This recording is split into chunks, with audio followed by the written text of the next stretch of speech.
run through that again. Okay. Would you like to shoot me now or wait till you get home? Shoot him now. Shoot him now. You keep out of this. He doesn't have to shoot you now. Ha! That's it. Hold it right there. Pronoun trouble.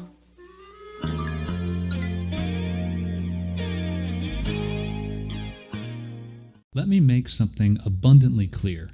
Gender-neutral pronouns don't work. In one of my recent writing classes, we spent an entire day devoted to nothing but discussing the politics of gender-neutral pronouns.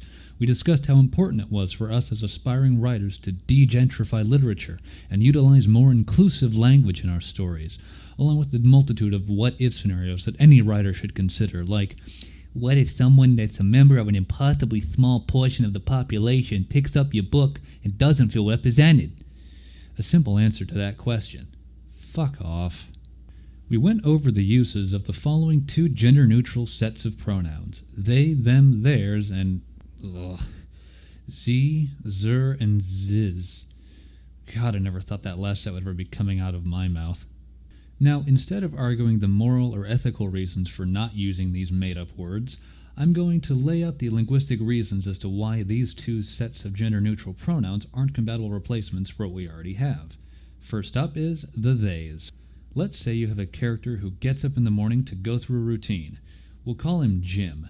Jim likes coffee, cereal, and reading the morning newspaper, so you write down the following sentence: Jim drank his coffee.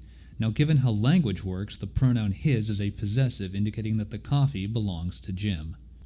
Someone else reads this line about Jim and decides, hey, let's be more inclusive. That word has just lost all meaning, hasn't it? Let's be more inclusive and make Jim gender neutral. In that case, you would write, Jim drank their coffee.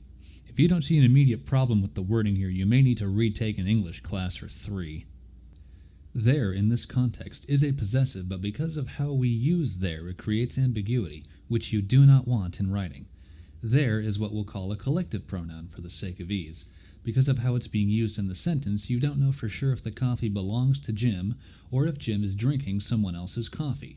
Intuitively, I'm more inclined to go with the former over the latter, and assume Jim is someone who waits outside of Starbucks, jumping unsuspecting hipsters for free coffee. You don't use they when referring to a single possessing object, but rather a collective entity, such as an administration or corporation. For example, I spoke to EA customer support and they were unable to issue a refund. They is indicative of EA being the direct object in the sentence, and we can infer from this that someone obviously spoke to me. We also know that EA has no gender because it's a software company. Oh, I can already hear the sirens blaring and distance screeching over assuming a corporation's gender. Christ.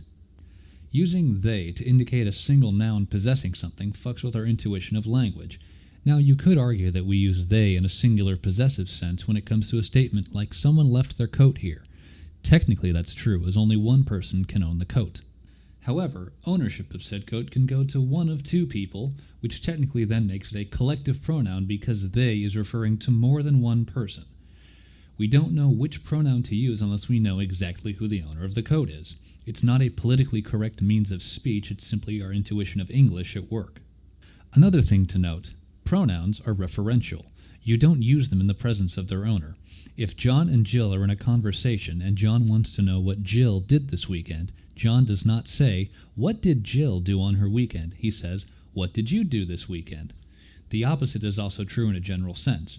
John will only use Jill's pronoun if he's talking to someone else about her, not directly to her. Gender binary or not, he will never use someone's preferred pronouns in front of them. Now, Z and Zer. Fucking thinking about these makes my brain crawl. My argument against these pronouns is simply that they are not linguistically organic. Consider the phrase, Jim ate Ziz cereal. Not only does that sentence look like an abomination, it doesn't flow. It's like inserting a random Japanese word into the middle of a sentence. Let's take the argument that the social justice types like to use, which is that these so-called non-binary people have been around for hundreds of years. If this were the case, wouldn't a word have existed for them already?